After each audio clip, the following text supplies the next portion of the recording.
Now, in recent years, these Chinese influencers on social media who's been focusing on exposing so-called anti-Chinese sentiments in both China and abroad, as well as exposing this lack of nationalism, they've been gaining a lot of popularity. There's a lot of views and traffic going towards this particular topic. Let me introduce our next nationalistic influencer slash CCP shell. And his nickname is Ya Ren, or as it translates to Asia Man. 想让你往那边走一点点。你再给日本人照相，然后让我再往旁边走一点。走在圆明园这个地方。你给谁让步？Is it from Japan? Yeah. 我听你说是你帮我问，是日本人吗？日本人是。日本人给日本人让座，在圆明园这个地方。你给谁让步一下？哪个国家的人没有关系的？没有关系吗？我觉得有关系。This encounter with the Japanese tour group in the famous Yuanming Garden, or Old Summer Palace, is perfect for farming nationalism points. 照个相，这不是跟你商量吗？这句话你都不应该问，懂吗？在圆明园。他们扬州长大。问，没有买，不，差不多完事儿就得了。哎呦，没有吗？不要日本人在中国报警，我这公安，日本在中国报警也可以的。你刚让我给日本人让座，我跟你说我不想给日本人让地方。作为中国人，你让我给日本人让地方，我就不让，懂吗？我他妈就不让。你可以不让。你玩，日本人还拍上我了，日本人拍上我了。没有强制你，拍上我了。你弄这些事儿没有意思，知道吗？怎么没有意思了？你没有强制，我也没有强制你，对吧？日本人都拍上我了。你不要再把这事闹大了。什么叫把这事闹大？人家在这儿挑的事啊！我的客户给你的叫什么很重要的日本客户？我不是很重要的。你说这事儿就没有意思了。来，好好保护你的日本客户。可以 call police。你没有意思。你现在叫，你现在叫日本人，你现在叫。你弄这个事儿没有意思。我不是日本人，而且我在我们国家的停一下，你在你的国家，你说什么？你在你的国家，咱们要不然去管理处。跟小鬼子让座了，他妈让你不能拍是吧？你们是日本人啊，日本的公司的啊，在这工作的啊。那种说白了，不让进的。那您要说这个也有点，您这是管理处的意见吗？那有点不对吧？因为去年啊，整个大家团队啊，整个一个团队就没让进。It's easy money when you want to focus on anti-Japanese content, especially because that is basically what's getting people mad in China today. Now, people quickly found out that this guy is actually a criminal. Now, here is the article. It says, UC Irvine student accused of sexual assault extortion to appear in court. Now, his real name is Gaoyang Gary Lee. He was 20 at the time in 2019. He was arrested at the LAX International Airport, and detectives say he was trying to return to China.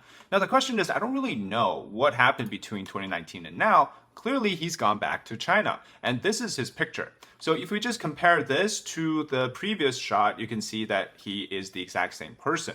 But this wasn't the only case of him trying to do something illegal. This is him in Paris. 不知道法问题怎么做？先我演示一下这个怎么做啊？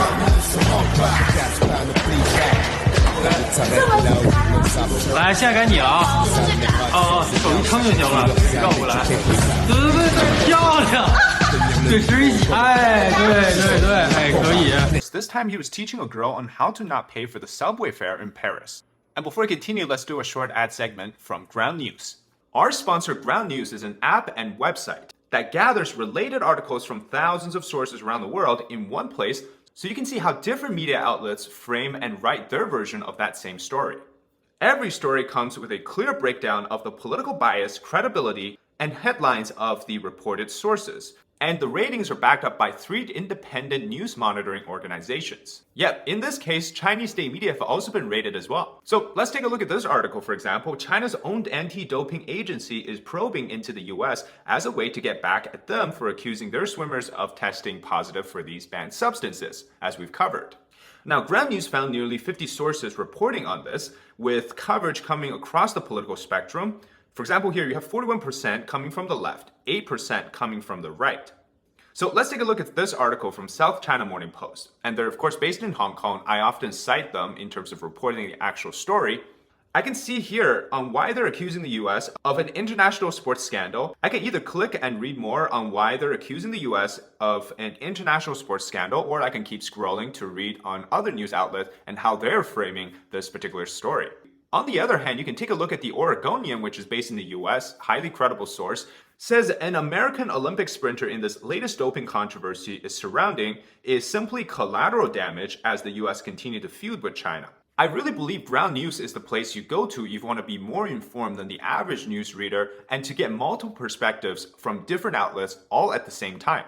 Or just even finding some stories you otherwise would have missed. Since I've been using Ground News to do my research on videos about China, I've essentially gained a whole new understanding, or you could say a full spectrum of different perspectives, which is really helpful when you're thinking about which outlet is reporting what and how they're reporting it, compare and contrast that to Chinese state media.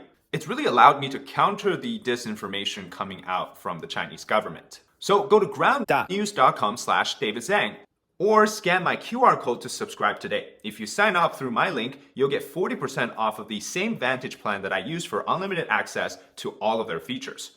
So show your support to an independent company that's trying to bring transparency back to media one article at a time. What a great virtuous fella, right? Virtuous. These guys, they don't truly believe in the ideas of nationalism, this whole crap either. It's just about making money. Now, why does it work? Well, for a simple fact, let's take this example, right? The encounter with the Japanese tour group. Yuanming Garden is very sensitive when it comes to the history of China. During the Qing dynasty, the French and the English, they invaded and they captured the palace and essentially looting it and burning it down. In fact, some of these historical artifacts and treasures that they took actually ended up in the British Museum. But here's the catch, right? Had they left it back in China, all of that would have been destroyed during the Cultural Revolution anyways. So in a sense, the British ended up preserving some of the historical pieces from China during the Qing dynasty and even going way back. Otherwise, they would have all been destroyed under Mao's Cultural Revolution because they were trying to get rid of all of the traditional stuff. So I'm not saying that looting is right, but just for the context of history. Now, the CCP then has used the destruction of the garden as sort of this humiliation, right? This 100 years of humiliation. And this so-called nationalism symbol in the sense that you have to protect those assets of China. And this guy decided to confront the group, even though they were Japanese. Obviously, there was the 8 Nations Alliance that did invade China. Japan was one of them. But today, because the anti-Japanese sentiment is so high, that it just makes it such an easy way to farm views and make the whole argument about Japanese people, how they are, coming to China and they're doing all these things. Now, he's saying he would never make ways for Japanese people. He's saying that he won't leave them alone. This whole argument, I think, not because it's the garden, but because it's Japan. What's funny to me is that the CCP started as thugs and bandits, all right? They were all about the peasant uprising. And over the years after they've gained power, they've never left that sort of beginning the elements of it. So they always hire these very thuggish, very criminal-like people to become their influencers. Now, of course, this isn't the only case. Recently, we also had the vandalizing of the Yasukuni Shrine column from this guy named Ironhead. And it just turns out, as I've learned, that he has actually been detained. He's been detained over half a month since the beginning of August. And his lawyer said that if he is not released after 37 days, he will likely be sentenced to actual imprisonment.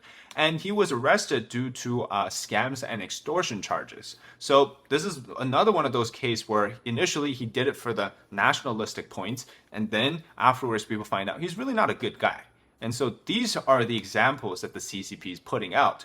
Now, after this whole case where people discovered that, this guy, Asia Man, had prior charges, the state media came out condemning this behavior, saying that, we shouldn't have everybody become the promoter of nationalism, promoter of Chinese values, etc. But that's only after he was found out that he was charged in the United States. They were silent way before that because they enjoyed what he was doing. Right, and then when we're talking about the pure anti-Japanese sentiment, it's also for the CCP to build up, to essentially brainwash the people, to keep them believing. They need this anger to consistently be there so that people are like, okay, all of our problems are not because of our government, but because of foreign forces, like Japan, like the US. But if you actually have dealt with both the Chinese and the Japanese people, my personal experience is that the Japanese people are some of the most hardworking, most dedicated, and very cooperative people too. So, they have an ingrained sense of duty. And if you want to say this is the current the Japanese currently to that of Imperial Japan, which is, back in the days, that's clearly not the case, right? But China is trying to use the historical context of Japan to say that what's happening back then is now the same thing to these Japanese people are also doing what they did back then, right? They're like trying to use history to justify this blatant anti-Japaneseness.